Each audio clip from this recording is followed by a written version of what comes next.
함께 예배드리는 여러분들에게 하나님의 은혜와 평강이 함께 하시기를 바랍니다.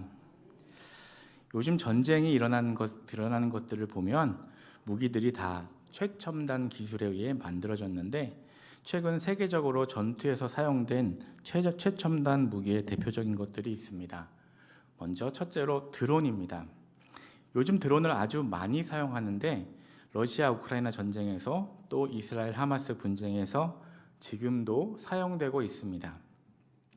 이 드론은 전장의 실시간 상황을 파악하고 적의 위치를 알아내는 데 사용되는데 값싼 소형 드론에 폭발물을 내달아 적의 전차, 장갑차, 참호들을 정밀하게 타격할 수 있습니다. 이 드론이 상공을 뒤덮으면서 전장의 모든 공간이 실시간으로 감시가 가능해졌고 수백 달러에 불과한 이 소형 드론이 수백만 달러나 되는 전차나 전략 폭격기를 파괴하는 사례들도 나오고 있습니다. 그래서 값비싼 유도 미사일이나 폭탄을 대체하는 저비용 고효율의 무기로서 드론은 전쟁의 양상을 바꾼다는 평가를 받고 있습니다. 둘째로 인공지능 AI 기반 무기 시스템입니다. 이것도 역시 이스라엘 하마스 분쟁에서 사용되고 있는데 AI 기술을 활용하여 표적 식별, 분석, 공격 결정들을 내리는 무기 시스템입니다. 이런 최첨단 무기로 공격해오는 적들 앞에서 우리 쪽은 재래식 무기만 가지고 있다면 그 전투에서 어떻게 되겠습니까? 당연히 참패하고 전멸하지 않겠습니까? 여호수아와 이스라엘 백성에게 일어난 일이 바로 그런 것이었습니다. 그들은 가나안을 정복하는 데 있어서 하나님을 의지하여 나갔습니다. 가나안 남부를 점령하고 이제 북부 지역으로 나아갈 때 이스라엘은 최신식 무기로 무장하고 나오는 이 북부 연합군과 맞서 싸우게 됩니다. 최첨단 무기를 가지고 나오는 이 엄청난 수의 적들과 맞서 싸우는 이스라엘에게 과연 승리가 보장될 수 있었겠습니까? 지난 본문인 10장에서 여호수아가 이끄는 이스라엘 군대는 가나안 남부 지역을 점령했고 또 이 소식이 북부 지역의 왕들에게도 전해졌습니다. 그래서 바짝 긴장한 그들은 북부 지방의 가장 강한 성인 하솔의 왕 야빈을 중심으로 동맹을 맺습니다. 1절에서 3절까지 말씀입니다. 하솔 왕 야빈이 이 소식을 듣고 마돈 왕 요밥과 시므온 왕과 악삽 왕과 및 북쪽 산지와 긴네론 남쪽 아라바와 평지와 서쪽 돌의 높은 곳에 있는 왕들과 동쪽과 서쪽의 가나안 족속과 아모리 족속과 헷 족속과 브리스 족속과 산지의 여부스 족속과 미스바 땅 헤르몬 산 아래 히위 족속에게 사람을 보내매 정말 많은 성의 왕들에게 연락을 해서 연합군을 결성했습니다. 지금 이스라엘은 자기들밖에 없는데 이들은 이렇게 많은 성들이 연합해서 연합군을 결성한 것입니다. 가나안 남쪽 지역의 중심이 예루살렘 왕 아도니세덱이었다면 가나안 북쪽 지역의 중심은 하솔 왕 야빈이었습니다. 하솔 왕 야빈을 중심으로 맺어진 북부 동맹은 남부 동맹보다 훨씬 더 위협적이었습니다. 그들은 이스라엘을 대항하여 엄청난 수의 군대뿐 아니라 말과 병거라는 무시무시한 무기를 동원합니다. 4절에서 5절까지 말씀입니다. 그들이 그 모든 군대를 거느리고 나왔으니 백성이 많아 해변에 수많은 모래 같고 말과 병거도 심히 많았으며 이 왕들이 모두 모여 나와서 이스라엘과 싸우려고 메돈 물가에 함께 진쳤더라. 그들의 수가 해변에 수많은 모래 같다고 하는 것을 볼 때 엄청난 규모의 대군이었다는 것을 알 수 있습니다. 특히 가나안 남부 지역의 전투에서는 전혀 언급되지 않던 말과 병거가 여기서 등장하는데 이 말과 병거는 이스라엘에게 없는 아주 강력한 무기입니다. 가나안 북부 연합군은 고대 전쟁에서 최첨단 무기라고 볼 수 있는 말과 병거를 엄청나게 많이 보유하고 있었다는 것입니다. 그래서 군사의 수도 훨씬 적고 말과 병거도 전혀 없는 이스라엘은 객관적인 전력으로 볼 때 절대적인 열세에 놓이는 상황이었습니다. 여호수아는 북부 동맹의 강력한 전력에 대해 어느 정도 파악하고 있었을 것입니다. 그래서 아무리 용맹한 장수인 여호수아라도 이번 전투에 대해서는 상당한 부담을 안고 있었을 것이 분명합니다. 그동안 여리고성, 아이성, 그리고 남부 연합군을 상대로 모두 승리했지만 시간이 갈수록 상황이 더 나아지는 것이 아니라 점점 더 어려워지고 있습니다. 대적해야 할 적들은 갈수록 더 강하고 힘든 상대들 뿐이었습니다. 그런데 오늘 성경은 바로 이런 것이 하나님의 백성이 가는 길이라는 사실을 알려주고 있습니다. 우리 삶이 세월이 지나면 지날수록 나아가면 나아갈수록 더 쉬워지는 것이 아니라 한 고비를 넘기면 더 힘든 일이 기다리고 있지 않습니까? 힘든 문제를 해결하느라 힘이 다 빠지고 지쳤는데 곧이어 더 어려운 문제가 나와서 앞을 가로막으니 너무나 고통스럽고 괴롭고 막막할 수밖에 없는 상황이 될 때, 그럴 때가 우리의 삶에 얼마나 많습니까? 그러나 그럴 때 우리가 반드시 기억해야 할 것이 있습니다.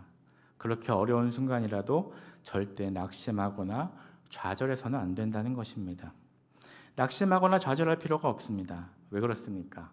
상대가 더 강해질수록 또 상황이 더 어려워질수록 하나님이 내게 주시는 지혜도 더 커지고 능력도 더 강해지기 때문입니다.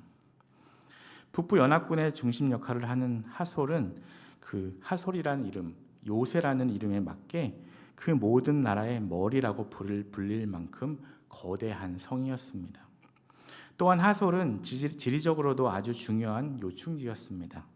당시 이집트에서 시리아로 또 아시리아와 바벨론으로 가는 교통의 중심지였기 때문이었습니다. 이런 좋은 조건을 두루 갖춘 하솔은 아주 강하고 풍요로운 성이었습니다. 그러한 하솔 성을 중심으로 가나안 북부 연합군이 이스라엘을 향해 공격해 오고 있습니다. 그들은 숫자로 이스라엘보다 훨씬 많았고 게다가 말과 병거라는 아주 강력한 최첨단 무기를 가지고 있었습니다. 이렇게 강력한 군대를 상대로 어떻게 승리를 거둘 수 있겠습니까? 오늘 말씀 6절 말씀을 다시 한번 읽겠습니다. 여호와께서 여호수아에게 이르시되 그들로 말미암아 두려워하지 말라. 내일 이맘때에 내가 그들을 이스라엘 앞에 넘겨주어 몰살시키리니 너는 그들의 말 뒷발에 힘줄을 끊고 그들의 병거를 불사르라 하시니라. 아멘. 이 말씀이 본문의 핵심 구절입니다.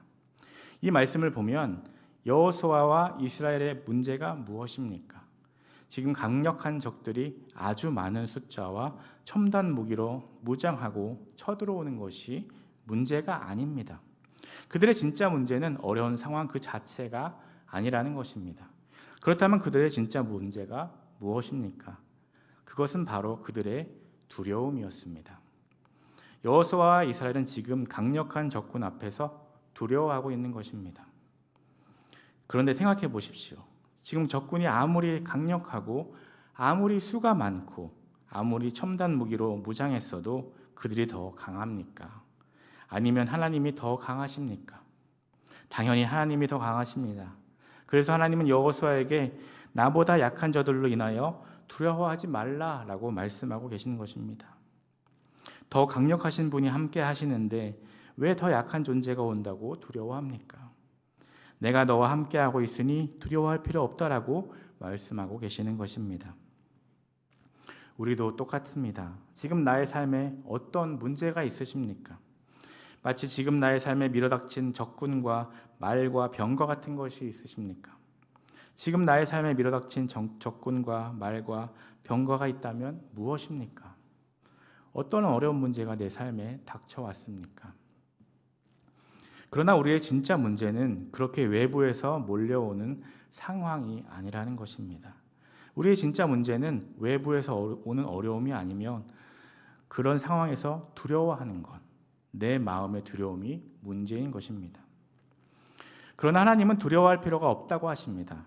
어떤 문제보다 강하신 하나님이 언제나 우리와 함께 하시기 때문입니다. 7절 말씀입니다. 이에 여호수아가 모든 군사와 함께 메론 물가로 가서 갑자기 습격할 때에, 본문의 뒤를 읽어보면 메론 물가 전투에서 여호수아와 이스라엘은 거의 자기들의 힘으로 전쟁에서 승리합니다. 여리고를 정복할 때는 전적으로 하나님의 능력으로 이겼습니다. 그때 이스라엘이 한 것은 별거 없었습니다. 하루에 한 바퀴씩 성을 돌다가 마지막 날에는 7바퀴를 돌고 소리를 지른 것밖에 없었습니다. 하나님은 이미 여리고를 이스라엘에게 주셨고 그들은 소리만 지르면 된다고 하셨습니다. 그들이 한 것은 없었습니다. 이스라엘은 손도 대지 않고 여리고 성을 무너뜨렸고 또 하나님이 다 해주셨습니다. 하지만 아이성을 공격할 때는 이미 한 번의 패배를 맛보고 난 뒤에 하나님께서 지시해 주셔서 매복했고 거짓으로 도망치는 척했다가 뒤를 공격해서 이겼습니다. 또 이스라엘에게 항복한 기브온을 도와주려고 나가서 싸운 기브온 전투 때에는 하나님이 우박을 내려주시고 태양과 달을 머물게 하셨습니다. 하지만 지금 메론 물가의 전투에서는 우박도 없고 태양이나 달이 멈춘 것도 아닙니다. 이때 이스라엘 백성은 거의 자기들의 힘으로 적들을 물리쳤던 것입니다. 그러면 어떻게 된 일입니까? 이제는 하나님이 더 이상 도와주시지 않으신다는 것입니까? 아닙니다. 이제는 그만큼 이스라엘이 강해진 것입니다. 하나님이 그동안 이러한 여러 과정을 통해서 이스라엘을 강하게 훈련시키셨고 이제는 자기들이 싸워 이길 수 있을 정도로 전투력이 강해졌다는 말입니다. 우리도 삶에 크고 작은 어려움이 닥쳐오는데 그때 어떻게 반응하십니까? 어떤 분들은 삶에 문제가 생기면 성경을 잘 인용합니다. 나의 하나님, 어찌하여 저를 버리시나이까? 그러나 그럴 것이 아니라 오히려 하나님 감사합니다 라고 할 수 있어야겠습니다. 왜 그렇습니까? 지금 이런 어려움을 주신다는 것은 내가 이것을 이길 수 있기 때문에 허락하신다는 의미가 있기 때문입니다.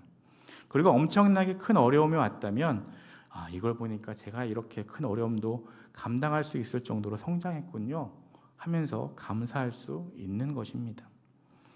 하나님은 이제 이스라엘에게 승리를 약속해 주십니다.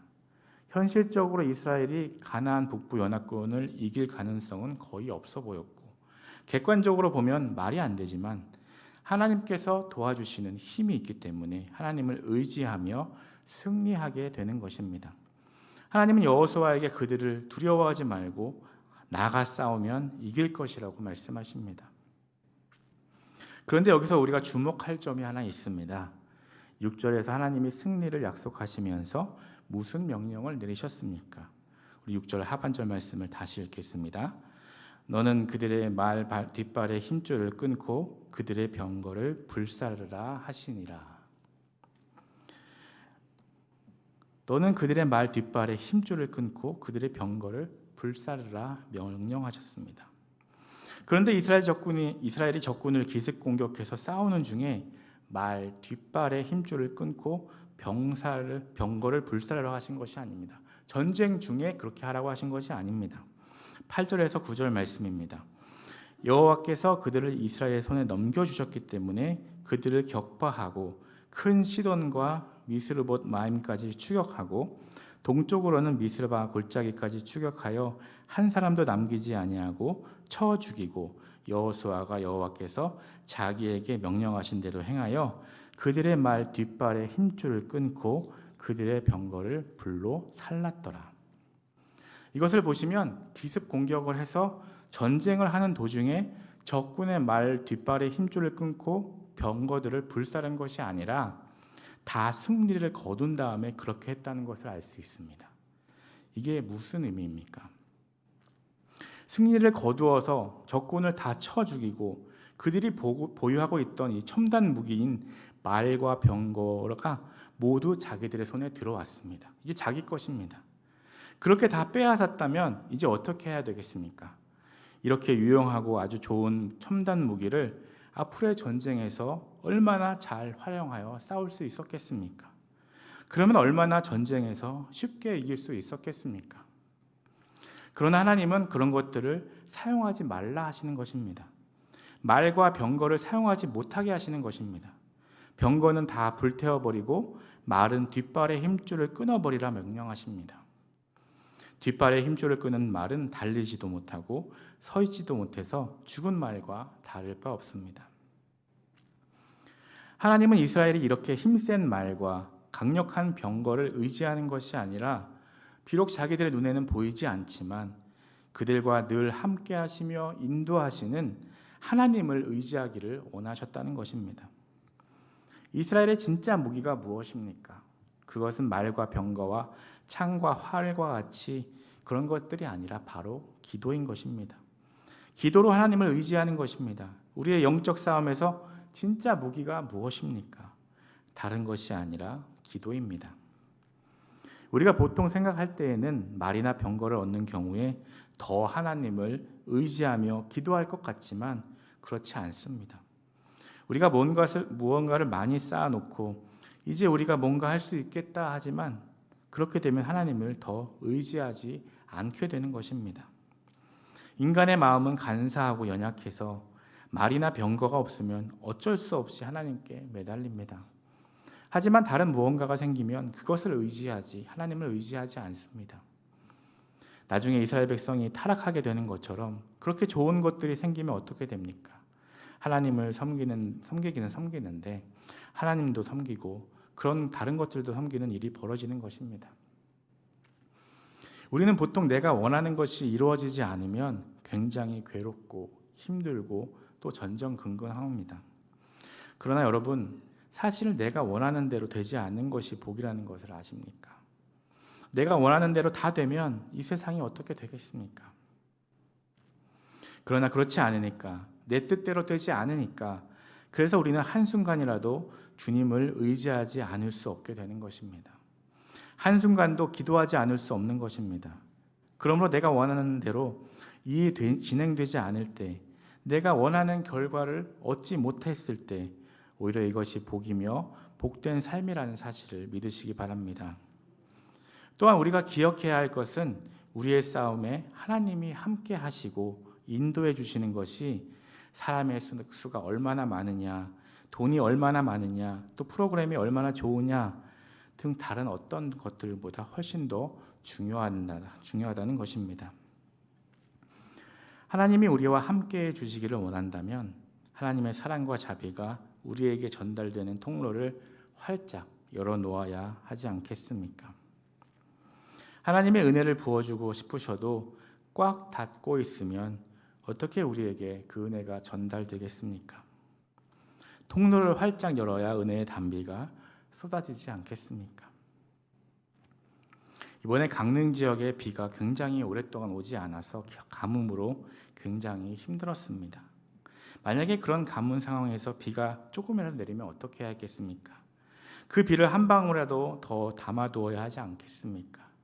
그러면 그릇을 바로 놓아야 그릇에 물이 담기지, 그릇을 거꾸로 놓으면 아무리 비가 많이 와도 빗물이 담기지 않습니다. 하나님은 항상 우리에게 은혜를 부어주고 싶어 하십니다. 하나님은 언제나 어디서나 우리에게 은혜를 주고 싶어 하십니다. 그런데 내 그릇이 뒤집혀 놓여 있다면 하나님은 아무리 주셔도 그 은혜가 들어오지 않는 것입니다. 우리는 그 마음의 그릇을 열어놓는 것이 필요합니다. 기도를 통해 그 통로를 열어놓는 것입니다. 여호수아는 적군이 아무리 많아도 그들을 몰아내는 것은 결국 하나님이 하시는 일이라는 사실을 알았습니다.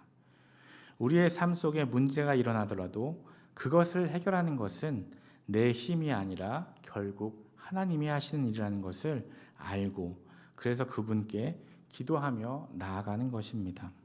그래서 이렇게 예배하며 나아가는 것입니다. 그래서 말씀을 붙들며 나아가는 것입니다.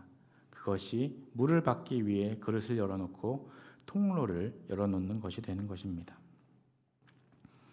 기름진 가나안 땅은 수많은 전쟁을 통해 주인이 수없이 바뀌었습니다. 그런데 누가 그 땅의 주인이었든지 간에 그 땅을 차지한 민족들은 하나도 예외 없이 전부 다 너무나 악하고 너무나 음란했습니다. 하나님은 이스라엘도 그런 악순환을 반복하면서 겉으로만 새 주인이 되기를 원하지 않으셨습니다. 하나님은 그들이 오직 하나님만 의지하며 거룩한 백성으로 살기를 원하셨습니다. 올바르게 살기를 원하셨습니다. 그래서 가나안이 자랑하던 무기들을 파괴하도록 하신 것입니다. 병거들의 자신들의 신들을 새겨놓고 우상을 붙여놓은 경우가 많습니다. 그런 것들을 제거하라는 것입니다.